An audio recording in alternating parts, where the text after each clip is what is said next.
A dramatic scene on the U.S.-Mexico border. Migrants from Central America gathering along a fence between Tijuana and San Diego. They are part of a migrant caravan that has been headed to the U.S. border for weeks. And then on the other side of the fence, pro-immigrant protesters have gathered. CNN's Leila Santiago is on the Mexican side of the border. She's been covering the passage of this caravan since the very beginning. Leila, tell us, set the scene for us. What is happening there? Right, I want to show you exactly what's happening behind me. You can see on this side there are quite a few of people from the caravan that has arrived here to the U.S.-Mexico border. They sort of had this rally of sorts in which they were cheering. For them, this is a great sense of accomplishment. We did see many of them climb the fence. They did not cross. They simply stood there. And then on the other side, on the San Diego side of the border, there were supporters there as well cheering. We heard many of them chant, "We are not criminals. We are migrants wanting to work, wanting a better life." Many of them have talked about the violence that they are fleeing in Central America. Now, we have been following the story of one woman in particular. Her name is Gabriela Hernandez, and she's with me right now. I want to just kind of get her perspective as to how they're feeling right now. This is Gabriela, this is Jonathan, her 2-year-old son. Gabriela, ¿cómo te sientes en este momento ver que estás tan cerca a los Estados Unidos? Pues la verdad que me siento bien alegre y a la vez nerviosa, miedo, de todo me he pegado. So I asked her how she feels seeing that after more than a month of a journey that has been very tough for her, seeing the U.S. on the other side. She said that she's very happy, but also very nervous, even fearful of what could be to come when she turns herself in. Así que el plan ahora mismo, I'm going to ask her, what now? What is she going to do? ¿Qué vas a hacer ahora? Pues esperar y confiar en Dios de que no nos rechacen y que nos dejen pasar. She says that her plan now is to wait and pray to God that she is not rejected at the U.S.-Mexico border. I'm going to ask her a key question so that everyone can sort of understand, why is she fleeing? What is this about? Para que la gente entiendan, ¿por qué te fuiste de Honduras? Por violencia y por grupos criminales, por miedo que le pasara algo a mis hijos. ¿Algo como qué? Que los mataran por buscar al papá y por medio de eso meterle miedo para que él se entregara hacia las personas que lo buscaban.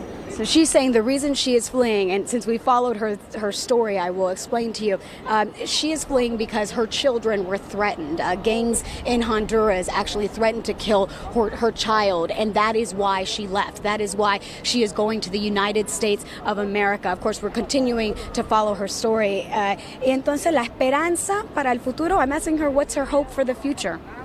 Es que nos dejen pasar y primeramente Dios llegar a California donde está mi tía. She said her hope is to be able to cross, to be given permission to cross and get to her aunt that is on the other side. And I'm going to ask her, what if she's not allowed in? Y si no los dejan pasar?